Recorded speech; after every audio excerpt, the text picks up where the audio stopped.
The rain came down in thin silver lines over Teterboro Airport on a cold Monday morning, turning the runway into a long black mirror and filling the private terminal with the smell of wet concrete, jet fuel, polished leather, and expensive coffee. Inside Hangar 7, the world looked divided in two.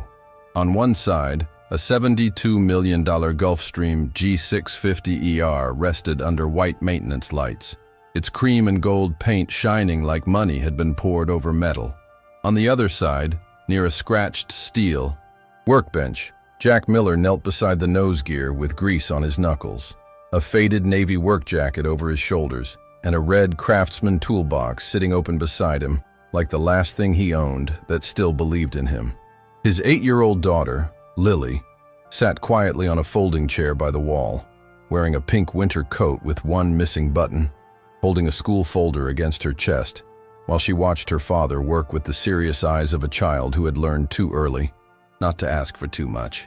Then, Caroline Whitaker walked in, CEO of Whitaker Global Holdings, wrapped in a tailored ivory coat, black heels clicking against the sealed concrete floor, brown hair pinned perfectly, green eyes cold from years of boardrooms, lawsuits, and men twice her age trying to test her. She was scheduled to fly to Washington, D.C. to sign a $420 million defense logistics contract before noon, and everyone around her moved like her time was worth more than their breath. Jack stood slowly, wiped his hands with a red shop rag and said, "Ma'am, I can't clear your jet. The fuel control reading is unstable, and I won't sign off until I know why." The hangar fell silent. Caroline stared at him, as if a chair had spoken. "Do you know how much this delay costs me?" she asked, her voice sharp enough to cut through the engine hum outside. Jack held his ground, tired eyes steady. Less than a crash. A few mechanics looked down. Lily gripped her folder tighter. Caroline's face hardened, not because she had no fear, but because fear had been trained out of her and replaced with control. She stepped closer, pointed one polished finger toward the terminal doors, and said loud enough for the pilots, assistants, security guards, and technicians to hear, "You're fired, Mr. Miller. Take your little toolbox and your little sob story out of my hangar." Jack did not answer at first. He only glanced at Lily, whose cheeks had turned red with humiliation, and that look hurt him, more than losing the job. If you're watching this from a small town, a big city, a military base, or anywhere across America and beyond, take a second to subscribe and comment where you're watching from, because sometimes the quietest man in the room is the one standing between pride and disaster. Jack packed his tools without rushing, even though every second felt like another hand pressing on the back of his neck. The old metal latches of his toolbox clicked shut with a dull sound that echoed through the hangar, and he lifted it with the same careful strength he used when carrying Lily home after she fell asleep in the truck after long school nights. His boots left faint prints on the clean floor, black oil against gray concrete, and Caroline watched those marks with open disgust, as if a working man's life had dirtied her morning. "Security," she said, not raising her voice, because people with money rarely needed to shout. A tall guard named Ray Thompson stepped forward, but his eyes flicked to the small American flag patch sewn onto Jack's jacket and the old Air Force maintenance pin on his collar. Ray had served in Iraq, and he knew the difference between a lazy man and a man who had been carrying too much for too long. Still, he moved because the order had been given. Lily slid off the chair and walked to her father, trying to be brave, her sneakers squeaking softly on the polished floor. "Daddy," she whispered, "did you make the lady mad?" Jack's jaw tightened, but his voice stayed gentle. "No, sweetheart. I told the truth. Some people don't like hearing it when they're in a hurry." Caroline's assistant Madison checked her tablet and murmured that the new backup mechanic had cleared the aircraft after a quick diagnostic reset, and Caroline nodded like the matter had already become history. Outside, rain tapped the aluminum skin of the jet, and the runway lights blurred through the hangar windows.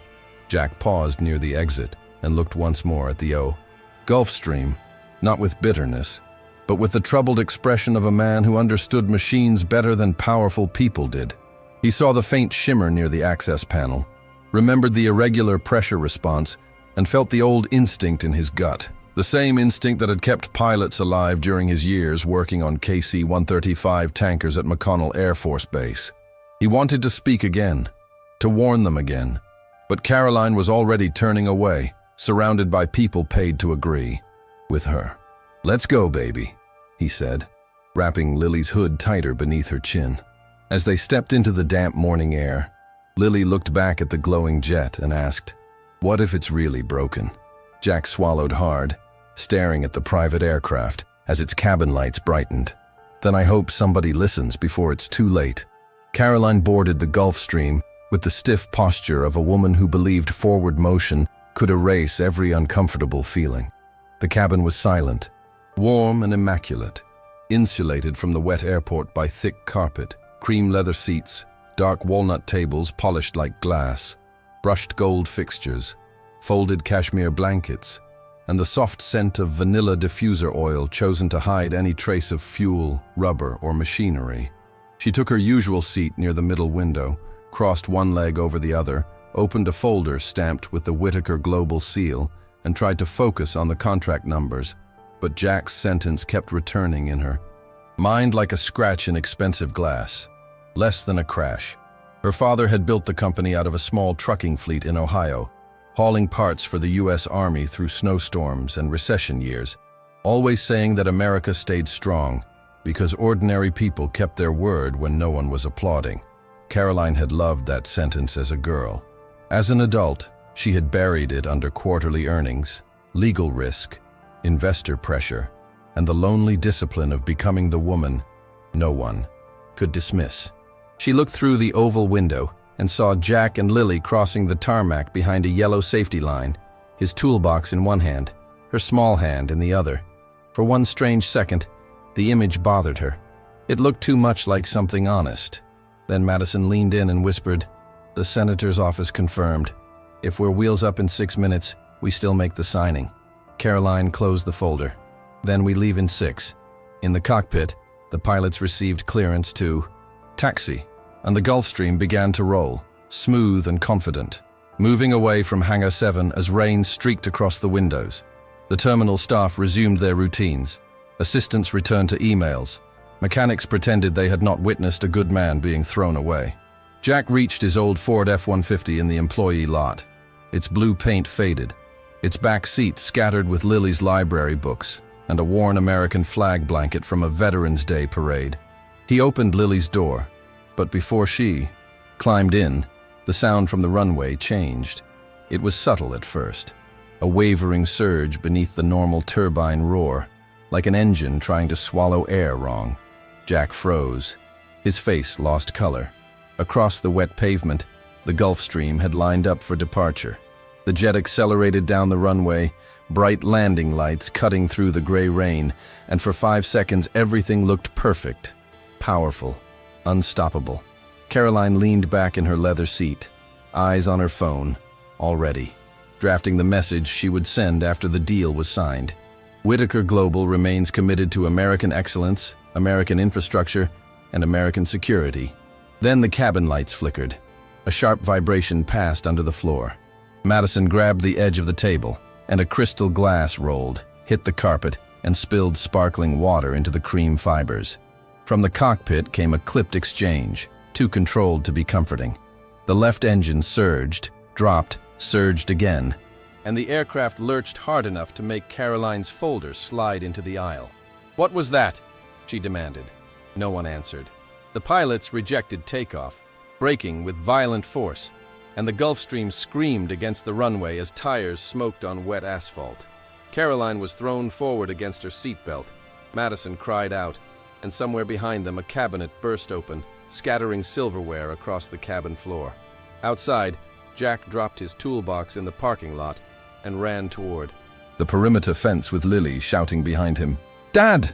The jet slowed near the far end of the runway, not airborne, not crashed, but crippled in the middle of the airport with emergency vehicles already moving, red lights flashing through the rain.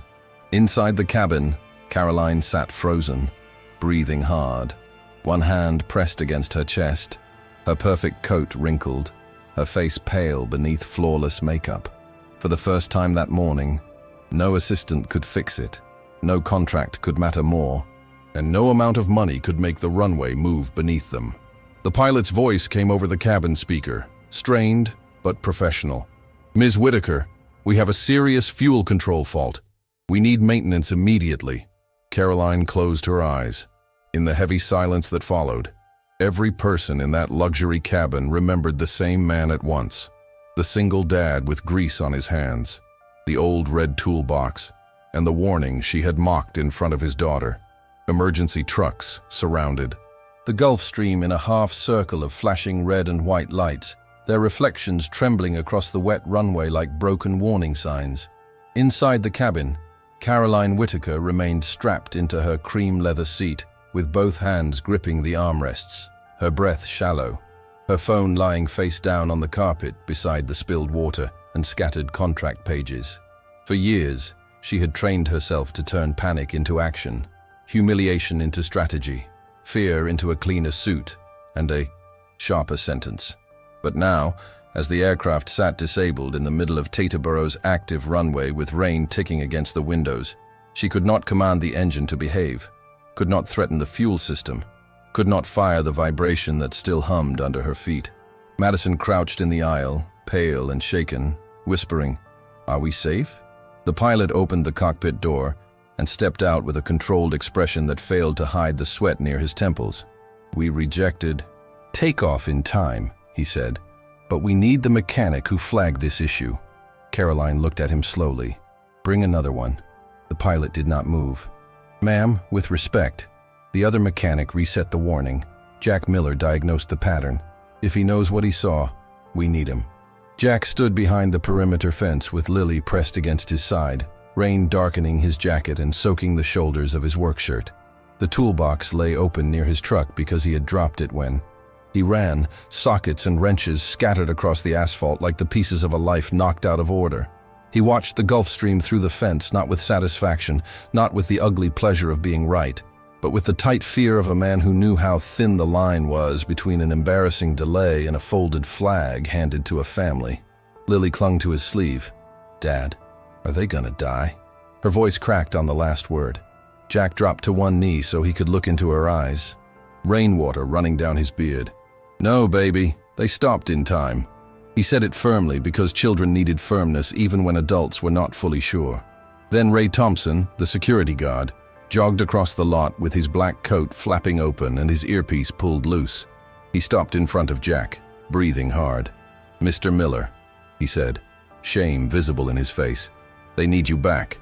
Jack looked past him at the aircraft, then at Lily, then at the hangar where he had just been. Humiliated. "I told them once," he said. Ray lowered his voice. "I know, but there are people on that jet." That sentence reached Jack deeper than pride could. There are people on that jet. Not a CEO, not a board, not a contract, not a woman who had shamed him in front of his daughter. People. He looked down at Lily, and in her face, he saw the lesson he was about to teach whether he chose it or not. His wife, Emily, used to tell him that children remember what parents do when they have every excuse to be cruel.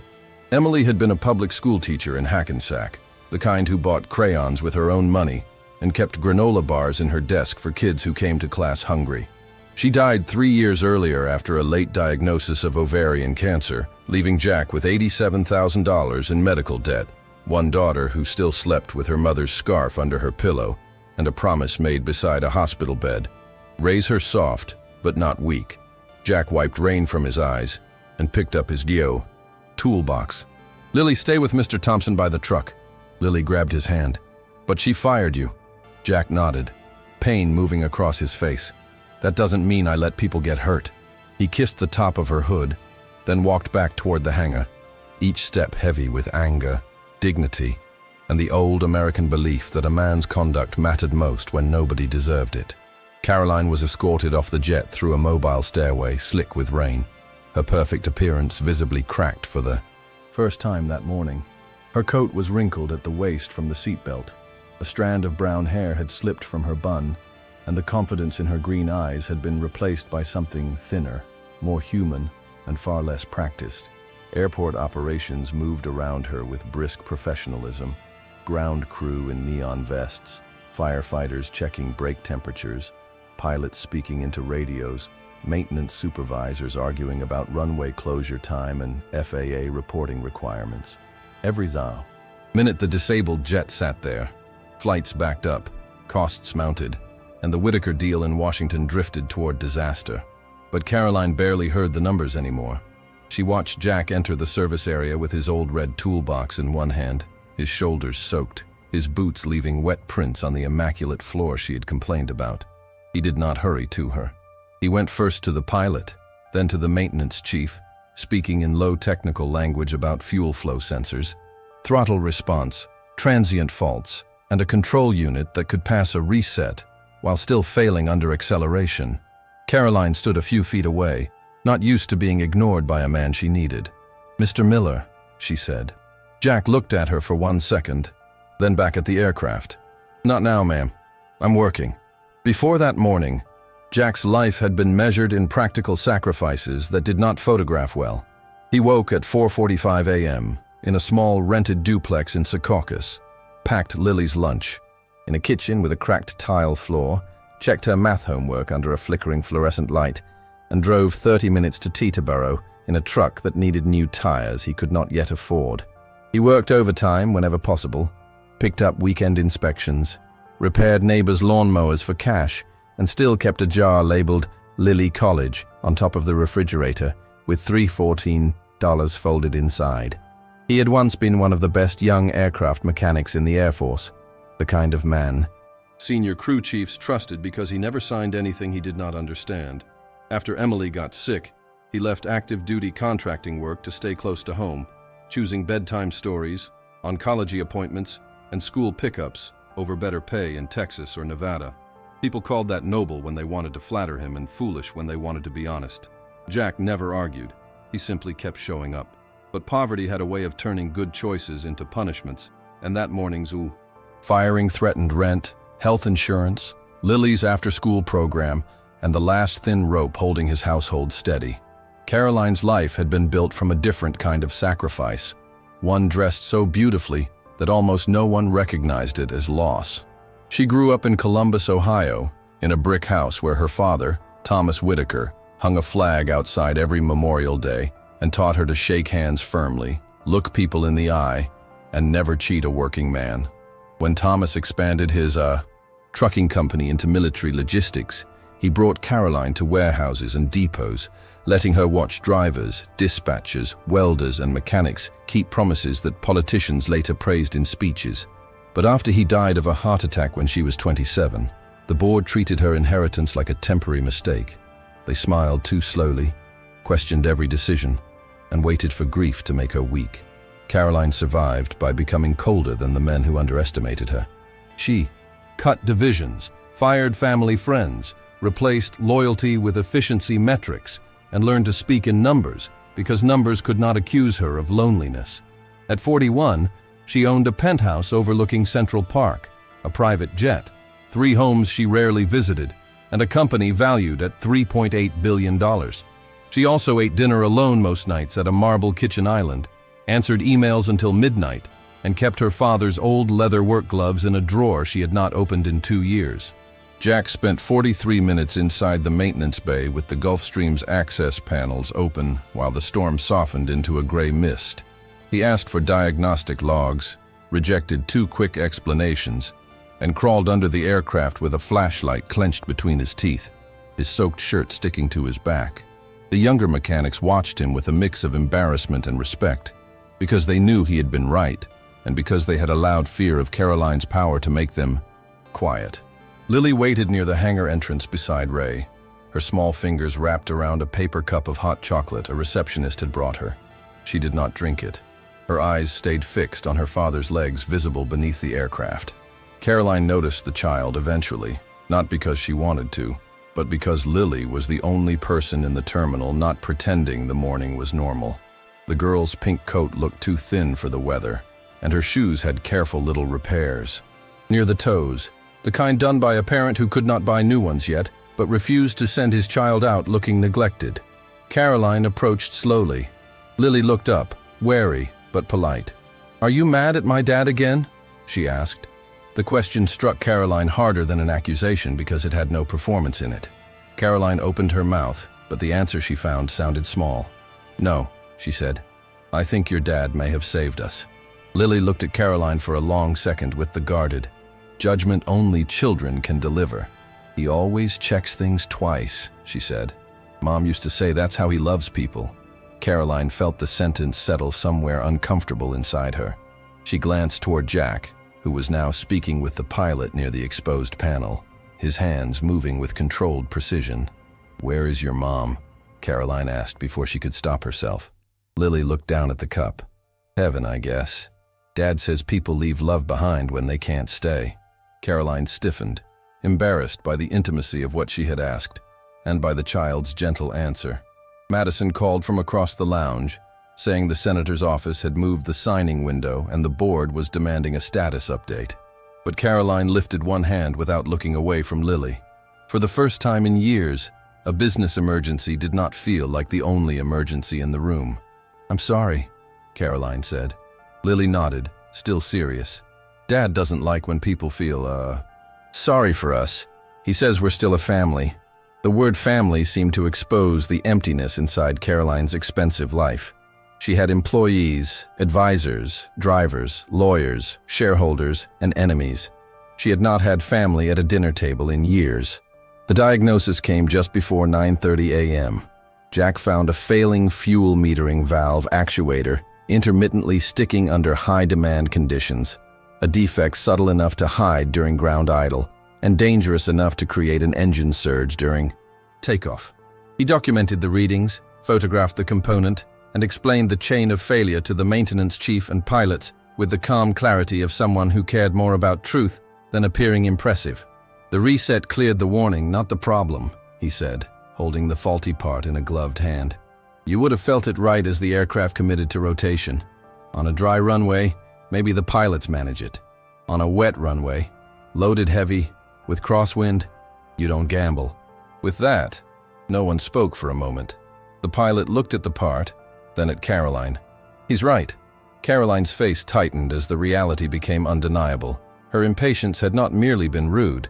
It had nearly turned her private jet into a national headline and maybe a tragedy.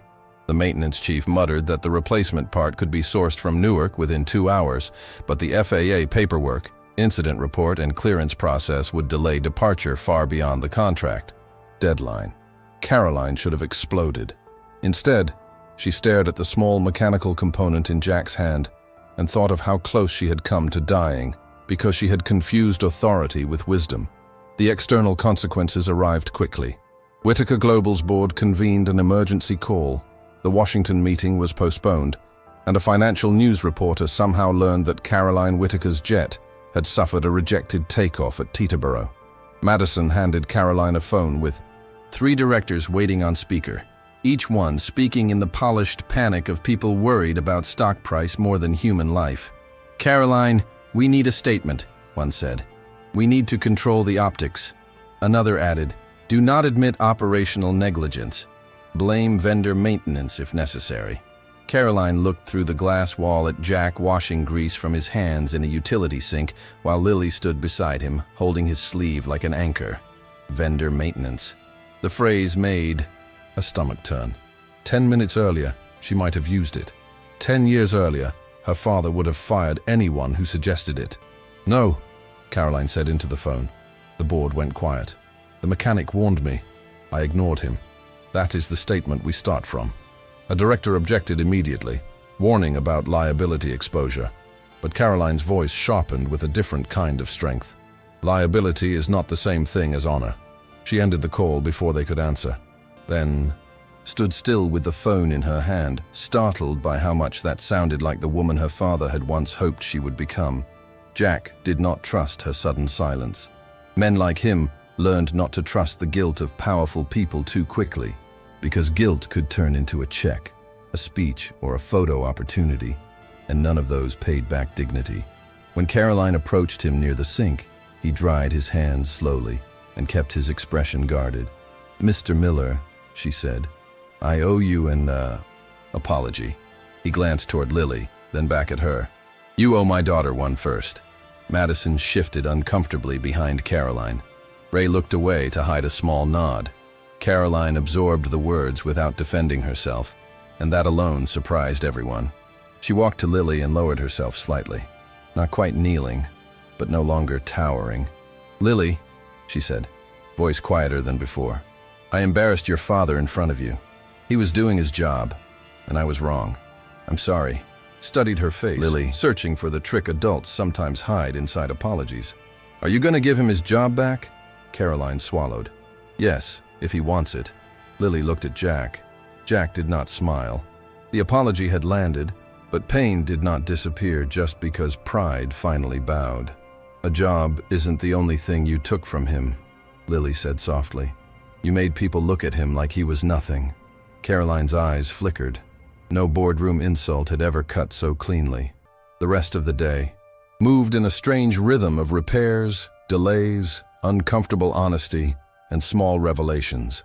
Jack supervised the replacement part, refused shortcuts, and signed only after 2 independent checks confirmed stable response under simulated load. Caroline canceled the Washington flight entirely and arranged to attend the contract meeting by secure video from the airport conference room, a choice that cost her leverage but preserved safety. While technicians worked, Lily sat at a side table doing homework, and Caroline found herself noticing things she usually paid people not to see. The way Jack warmed Lily's hands between his palms before returning to the aircraft, the way he cut an apple with a pocket knife and gave her the bigger half, the way every exhausted movement in his body still made room for gentleness. During a break, Jack told Lily to review her spelling words, and she groaned like any normal 8-year-old. "Don't start with me, kiddo," he said. "Your mom didn't raise a quitter." Lily smiled at that, and the smile changed her whole face. Caroline looked away quickly, hit by a private ache she had no name for. Wealth had given her mobility, access, insulation, and power. It had not given her anyone who smiled, because she remembered the dead with love instead of fear. By late afternoon, the jet was technically safe again, but the story between Caroline and Jack had become more complicated than a repaired aircraft. She asked to speak with him in a small conference room overlooking the runway, where the table was glossy black. The chairs smelled of new leather, and framed photographs of private jets lined the walls like trophies. Jack entered reluctantly, Lily waiting outside with Ray and Madison. Caroline had removed her coat, and without it she looked less like a symbol and more like a tired woman in a white silk blouse, shoulders drawn with the weight of decisions that had finally become personal. "I reviewed your file," she said. Jack's expression closed immediately. "Then you know I'm a widower with debt. Congratulations." Caroline flinched, accepting the blow. "I know you served 8 years attached to Air Force maintenance operations. I know you've had 0 safety violations. I know you asked twice last month for updated diagnostic equipment and were denied because my cost-cutting office froze non-essential purchases." Jack leaned forward. "Non-essential? That equipment catches the kind of fault that almost put your people through a fence today." Caroline nodded. "I know." Silence stretched between them, thick with everything money had hidden and labor had carried. Then she said, "My father used to say America isn't protected by speeches. It's protected by people who refuse to sign a lie." Jack looked at her carefully, because for the first time she did not sound like a CEO trying to manage damage. She sounded like someone remembering who she had been before power taught her to forget. That evening, as the rain finally stopped and a pale strip of sunlight opened beyond the runway, Caroline made one decision publicly and another privately. Publicly, she reinstated Jack with back pay, promoted him to lead safety inspector for Whitaker Aviation Operations, authorized $2.6 million in diagnostic upgrades across the company fleet, and sent a statement taking responsibility for ignoring a qualified mechanic's warning. Privately, she stood near the terminal window and watched Jack kneel to tie Lily's repaired sneaker, and she felt the quiet collapse of the wall she had mistaken for strength. The board called her reckless. A senior director texted that she was letting emotion compromise leadership. An investor warned that admitting fault would invite lawsuits. Caroline read the messages without replying. For the first time in years, she understood that leadership without humility was only expensive arrogance. Jack came to collect Lily's backpack, ready to leave, still cautious, still unwilling to be bought by one apology and a better title. Caroline stopped him at the door. "Mr. Miller," she said, "I don't expect you to trust me today." Jack looked at her, toolbox in hand. "Good." She nodded, accepting that too. "But I'd like the chance to earn it." Lily looked between them, sensing something important had shifted, but not yet knowing what shape it would take.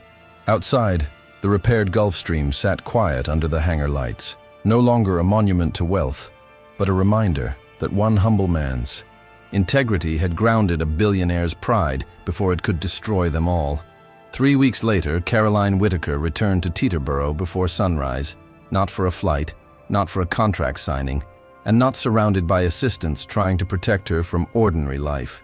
She came alone in a black Lincoln Navigator, wearing a dark wool coat instead of the ivory one, carrying a paper cup of diner coffee she had bought herself at a gas station off Route 46 because her driver had the morning off.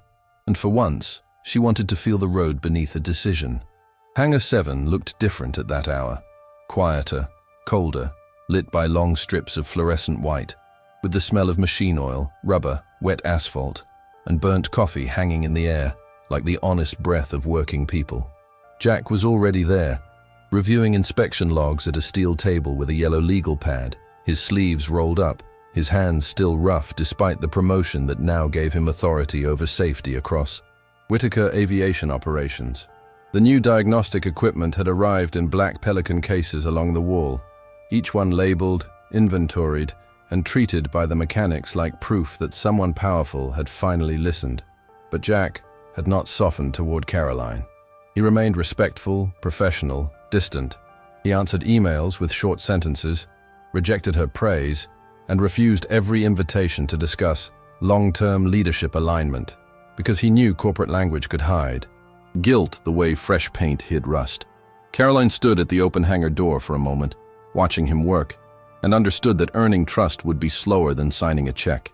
Then Lily appeared from behind a rolling parts cabinet, wearing a navy hoodie over her school uniform, her backpack open on a chair and a worksheet in her hand. "Miss Whitaker," she said carefully, as if testing whether the woman who once humiliated her father was still the same person. Caroline smiled faintly. "Good." "Morning, Lily." Jack looked up, immediately protective. "She has a delayed school opening. Snow advisory." Caroline nodded. "I'm not here to bother her." Then she placed a folder on the table, not the glossy kind used in boardrooms, but a plain manila folder with handwritten notes inside.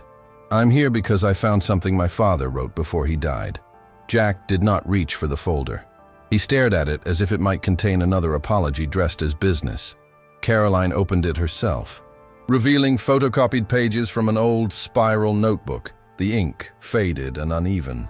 Her father's handwriting filled the margins with names of drivers, warehouse men, mechanics, dispatchers, veterans, widows, and families he had helped quietly through the company before investors convinced Caroline that generosity was inefficiency. "When my father ran Whitaker," she said, voice controlled but unsteady, "he kept an emergency fund for employees. Medical bills, funeral travel, school tuition, rent. After layoffs, he called it the Patriot Fund, not because it was political, but because he believed a company that served America had to protect American families first." Jack's eyes changed slightly, but his face stayed guarded. Caroline turned a page. "The board shut it down the year after he died. I signed the paperwork. The admission hung there under the fluorescent lights. Lily had stopped pretending to work." Caroline looked at Jack, then at the toolbox beside him, the same red box she had mocked without understanding that it held more honor than half her boardroom. "I want to restore it," she said. "Not as charity, as policy. Emergency aid, paid family leave, scholarships for children of maintenance crews, and a safety council with veto power when aircraft readiness is questioned." Jack let out a slow breath. "That's a lot of good words."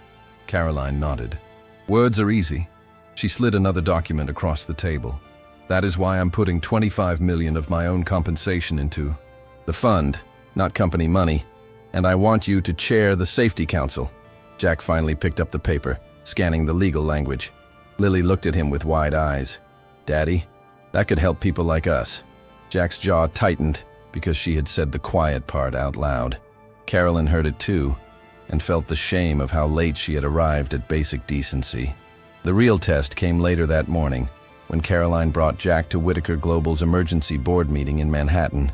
The room, on the 46th floor, had floor-to-ceiling windows overlooking a cold, glittering city, a long walnut conference table polished like dark water, leather chairs arranged with military precision, and walls decorated with framed photos of aircraft, warehouses, ribbon cuttings, and patriotic ceremonies where executives stood in front of American flags while workers remained unnamed in the background.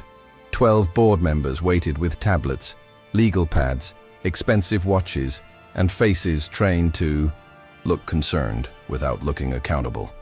Jack entered in a clean Navy work jacket, not a suit, with his Air Force maintenance pin on his collar and the red toolbox set beside his chair because Caroline had told him to bring the thing they had laughed at.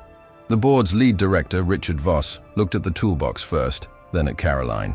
"This is not a labor town hall," he said. Caroline remained standing at the head of the table. "No, it's a leadership correction." Richard's mouth tightened. "You nearly exposed this company to liability by admitting fault publicly. Now you want to create a $25 million emotional program because one mechanic had a bad morning." Jack's hand closed slowly on the edge of his chair, but he did not speak.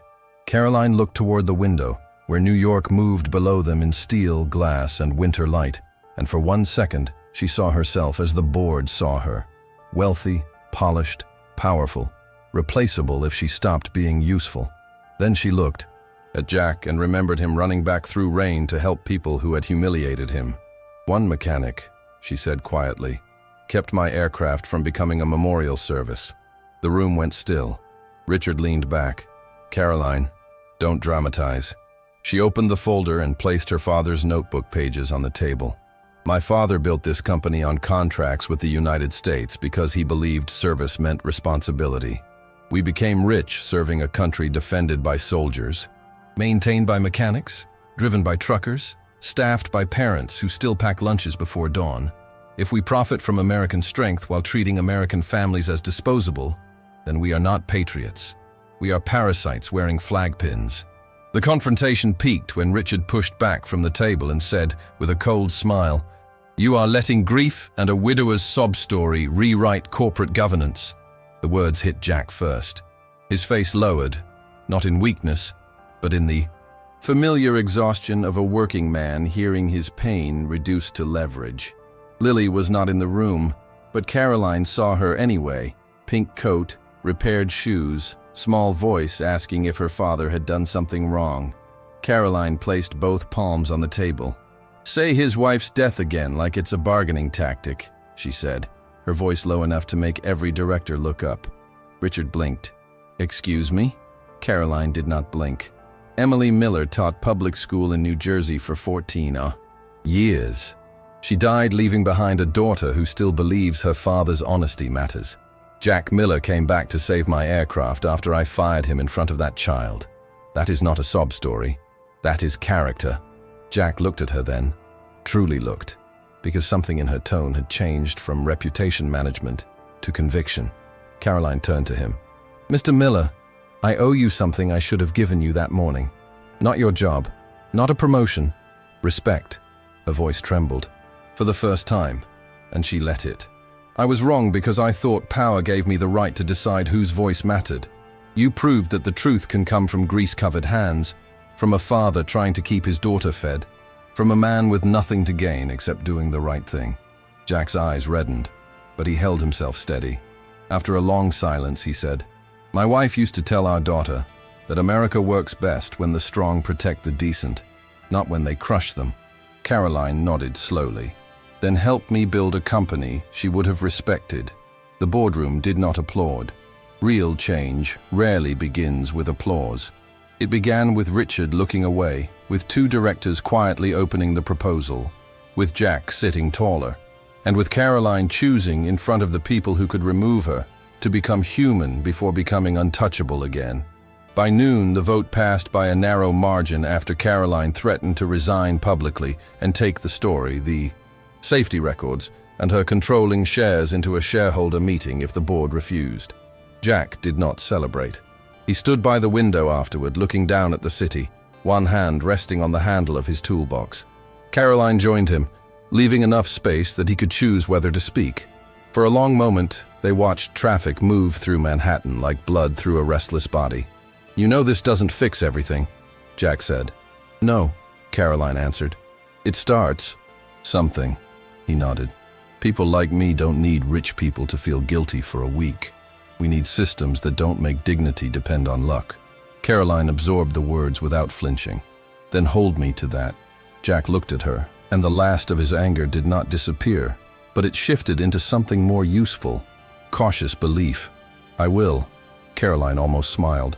"I was hoping you would." That afternoon, she called Lily from the conference room phone with Jack standing beside her, and she told the child that her father had just helped protect hundreds of workers' families. Lily was quiet for a second, then asked, "Did the fancy people listen this time?" Jack laughed softly, the first real laugh Caroline had heard from him. "Yeah, kiddo, they listened." Caroline closed her eyes for a heartbeat, feeling something inside her loosen, something that had been clenched since her father's funeral.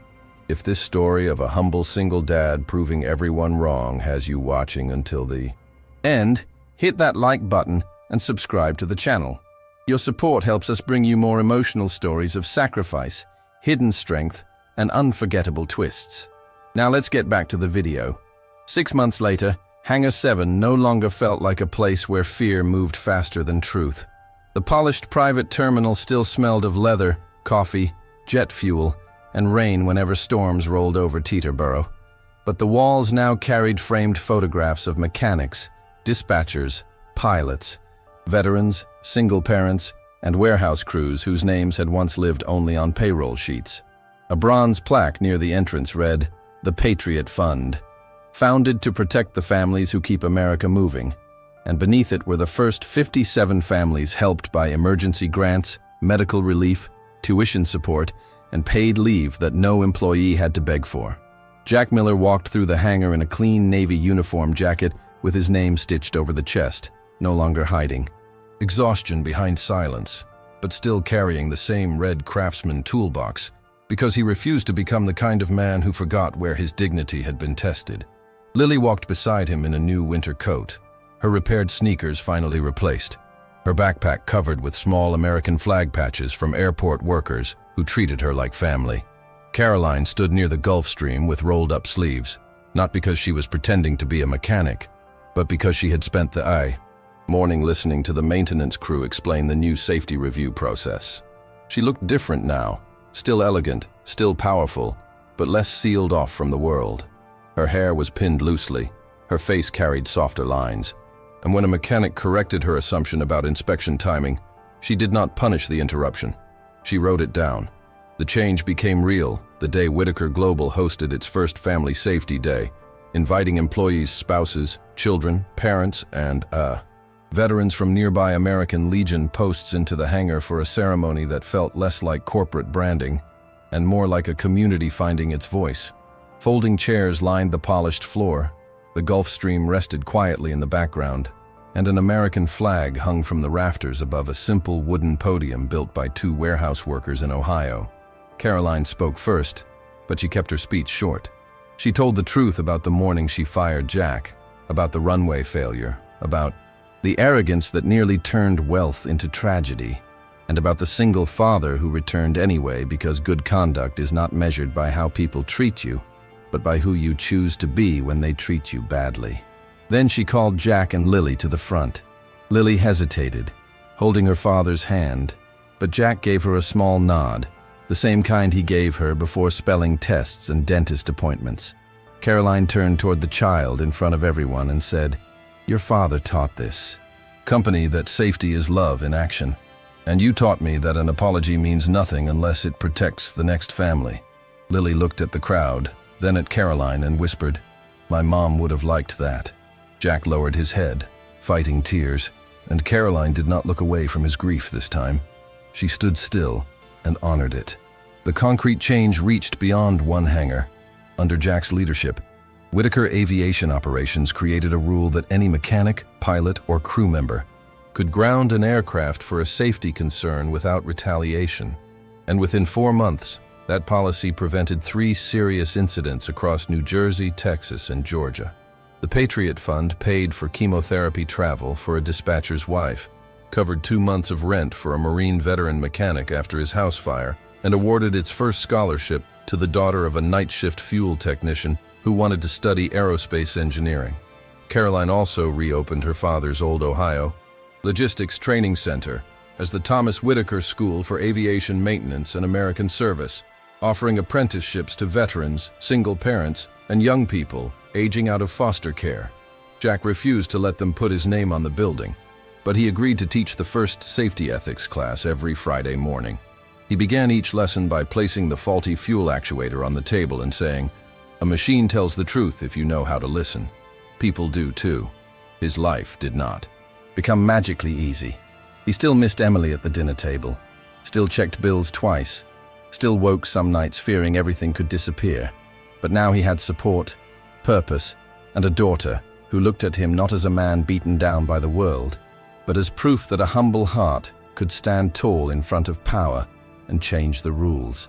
1 year after the rejected takeoff, Caroline visited Jack and Lily at their small Secaucus duplex for Thanksgiving weekend, not as a CEO arriving for a photo opportunity, but as a friend carrying grocery bags, a pie from a local bakery, and a handwritten letter she had found in her father's old desk. They ate at a modest wooden table with scratches along the edges, the kind of table where bills, homework, prayers, laughter, and grief had all lived together. Caroline read the letter after dinner, while Lily leaned against Jack's shoulder under the faded American flag blanket from the Veterans Day parade. In it, Thomas Whitaker had written that a company could own jets, trucks, buildings, and contracts, but it only owned its soul as long as it remembered the workers who made every promise possible. Caroline folded the letter with wet eyes and looked at Jack. "I spent years trying to prove I was powerful," she said. "You showed me power means nothing if it cannot protect a family." Jack nodded, his voice low but peaceful. "And you prove people can change when they stop defending the worst version of themselves." Outside, the neighborhood was quiet, porch lights glowing in the cold New Jersey night. And for the first time in a long time, Caroline did not feel rich and alone. She felt welcomed, accountable, and alive. The moral was simple. Money can buy speed, status, and silence, but it cannot buy the kind of integrity that brings people safely home. Have you ever helped someone at their lowest moment and discovered that your kindness changed their life forever?